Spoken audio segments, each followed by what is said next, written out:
Okay, hey, welcome. This is another edition of Inside the Players Lounge. We're very honored to have as our guest today Starlight. His real name is Jesse from Love Systems, and he's just passing through the area on a 2-week jaunt. Is now trying to decide which island he will hop to next in a couple of days. And they just finished a boot camp the past weekend. Yeah. They went really well. So why don't you tell us a bit about yourself, how you came to be here at this point, and how you got into this whole dating world. Sure. Yeah, thanks for inviting me. I'll give sort of the condensed story of how I wound up here for the 4th time in 2 years, which just sort of blows my mind that time flies like that.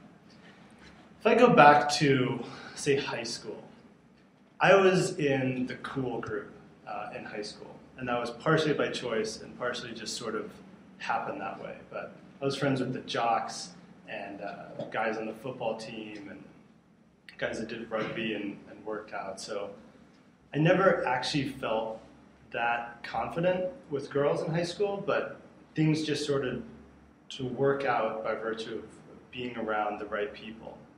And I was also a musician. I mean, in my early life, the only thing I really cared about was music. I played guitar and wrote songs and performed. Let's start with a little story of my early life. Was in high school, Jimi Hendrix was my hero. And me and a couple friends entered a talent show for the school and went up in front of the entire school, like 1,000 people in the center of the basketball court, and just wailed on Hendrix for like 3 or 4 minutes. And we did this little thing where we'd pretend like we were finished, and 2 of the administrators started to walk out. Then when they were halfway across the court, we started playing again for an encore, and everybody started cheering, and it was this big thing, and I felt really good about it. And the point of the story is, the next day, I went out to a party, and it wasn't until later that I realized why this happened, but one of the hottest girls in the school came up, sat down right next to me, and just plunked her legs on my lap and introduced herself. Said, "Hey." I was like, "Whoa, this is nice." And then the next night, she called me up and was like, "Look, let's go out tonight, and you should drive because I want to drink a bit." I was like, "Oh, okay." And so it just fell into my lap, and I ended up dating. She ended up being a perfect 10 model shortly after high school, and so that was my early life. Then I graduated and moved to LA, and things started to get a lot more complicated and difficult. And I realized that the world is a much bigger, more diverse place than it appears in high school. And my relationship life suffered. We broke up. She ended up breaking my heart. Took a while to get over that. But then for years, I started to think about how is it that, some people I see have this great success with women, and why am I not having it myself? And I felt like I had it before at some time. So it was extra painful to go from being in a place where I was comfortable and happy and had a great love life to just not having that at all. Fast forward a little bit further, and sometime around 2007, I found a book at the airport that looked kind of like the Bible, and it had gold lining and a naked girl, looked like their silhouette on the cover. And I was on my way to Mexico City. That book, of course, was The Game by Neil Strauss. So I picked it up, and on the flight to Mexico City with my dad, about 5 hours, I read 2/3 of it, just enthralled. I was reading it as fast as I could. And when we landed, I was like, I got to put this stuff into practice and see if this really works. So we were at a conference, and I was like, this is boring. I'll go out and try and meet some chicks. So I ended up, right, whirlwind back to it. Smooth. Yeah, and so then I had a little bump of positivity in terms of my love life, and I met this chick, and she took me on an adventure throughout Mexico City, speaking fucked up Spanish. She couldn't speak any English, but we spent 10 hours together and went all over the town, and she ended up telling me she had never kissed anybody before, but we ended up watching the sunset overlooking Mexico City and just rolling around in the grass and making out. I remember I went home and I held that book and I was like, you have the answer. So I read the final chapters, and it got a little bit darker towards the end of the book, but the impact stayed with me. So I started to pursue that, which wound up leading me to this program, which some of you guys may have heard of, called Project Rockstar. In the first year, this was back in 2008, there was one of our top guys, Mr. M, put on this program, which was 8 weeks, 56 days, get people for health, wealth, and fitness, training you every day, working with you, 8-10 hours a day, going out 6 nights a week, mandatory blogging and writing about every single thing that's going on. And that just, I had committed to getting good at this stuff. So in the interest of the condensed story, went through this program for 2 months, and on the tail end, I had been to Stockholm and met models there and met this entrepreneur who flew us to Shanghai and introduced us to all these people, and a whole host of crazy stories, all of which are published, and I can give you guys a link later if you're interested in checking that out. So on the tail end of that, I was like, this is pretty fascinating. On the one hand, as an investment banker, and things were going well, I was making a lot of money, I was overall pretty happy with my professional life, and starting to get the pieces to fall into place with my relationship life. It was sort of a fork in the road. I could have continued on and probably been a millionaire within a year or two doing investment banking. This is back before the crash and everything. But instead, I sort of took a detour and ended up getting invited to join Love Systems, which is the company that I work for. And that turned out to be a pretty damn good life decision. So in the past couple of years, I've gotten the chance to travel around the world multiple times.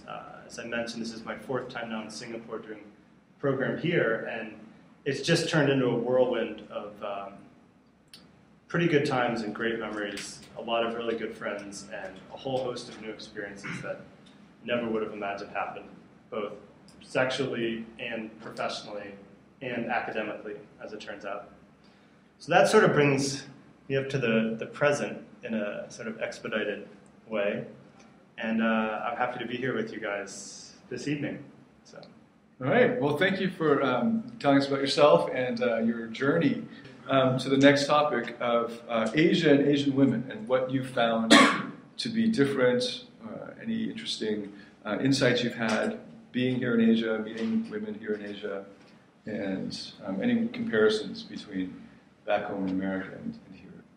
Beyond just the superficial, when I've met girls that I've really connected with that are Chinese, mostly Chinese, or from Asia, there seems to be a much stronger connection to the family. And in fact, I'm really close with my family as well. I mean, it's one of the reasons I actually still live in San Francisco is that I can stay nearby to my mom and dad and my sister. So, in fact, I found a strong commonality with lots of Asian women and Asian people in general, with sort of I guess it's a Confucian concept of like filial piety and really putting your family first and sort of deferring to their wishes in some cases, but also working to improve the lot of the family. And so I've had some really interesting conversations with Asian girls that I've been dating about family ties. And that's led into conversations about most Chinese girls I've met are only children. And so I sort of have gotten to explore different aspects of like at least Chinese history and culture by virtue of like knowing people that have grown up with all the attention focused on them. I think that can go two ways, right? It either gives the princess complex where from a young age, all the attention and expectations are poured onto them. Maybe some of you guys are nodding your head like, yeah, right? So on one hand, like a high expectation and a high sense of accomplishment to be, because all of your hopes are riding on your one kid, as opposed to most of my friends and stuff I grew up with in the States of 2, 3 brothers, sisters, or more. And then the other side of that is a real drive and ambition. So the one other thing that I find really attractive about Asian woman, and I did some research into this, and the statistics were actually kind of staggering that like Asian Americans are consistently the highest earning demographic in the U.S. and the highest performing academic demographic in the U.S. So that sort of flipped a switch in my mind, and I was like, yo, 100% white, like, I need to bring the heat, right? Represent. Yeah. So get into some funny conversations about that too, but because, to the point, like, I really like this sort of family connection, although I don't like the fact that almost every Asian girl I've met in Asia lives with her family, so it makes some logistical things quite tricky.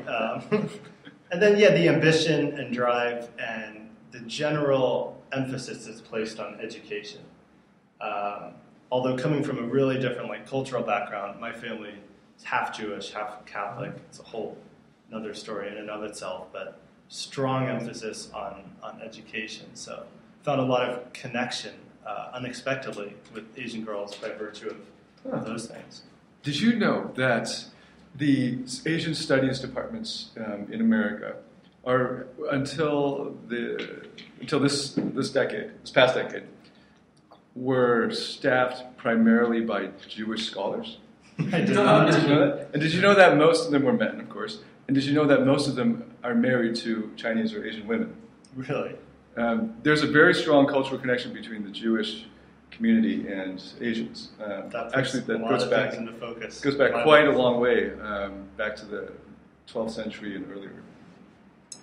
From traders? Traders. It goes through Xi'an and then up Silk Road history. Yeah. There's actually, you can find a Jewish community in Xi'an now. Really? And there's actually a strong one still in Shanghai. They have the Jewish Quarter. They have a little museum. My mentor through the Ph.D. was from a Jewish background. And actually many of my mentors were Jewish. So it was pretty interesting. That there's this commonality. Firm grasp on one of the things that they liked, these were the top scholars in the world. One of their common traits that they would point out to me was that the Torah study, this focus on the text and just one word, and they'll do a whole word study on that. Mm-hmm. And in the Chinese, they have focus on one word. Mm-hmm. And just a little tangent again. Yeah, we get started on China, we're like, forget this dating stuff. We're talking about this real thing. Okay, but I think there's a takeaway there that clearly you've taken it academically to the pinnacle with the Ph.D. study. I'm actually completing my undergrad, but getting onto these topics, right? Let's say one of us was a girl, we could legitimately talk about this for a long time, and presumably we'd both be really invested in the conversation. Mm-hmm. So if there's a takeaway for dating that comes forth from this and sort of the conversation we're having is that uncovering new little bits of information, I had no idea that Jewish scholars were some of the most versed in Asian history. It sort of sends you off on a different path. It gives you a little bit of a left turn. And that's why I said unexpectedly through lots of conversations at clubs or I'm trying to hook up with girls, I've bookmarked in my own mind, go home and look that up and find out a little bit more about that.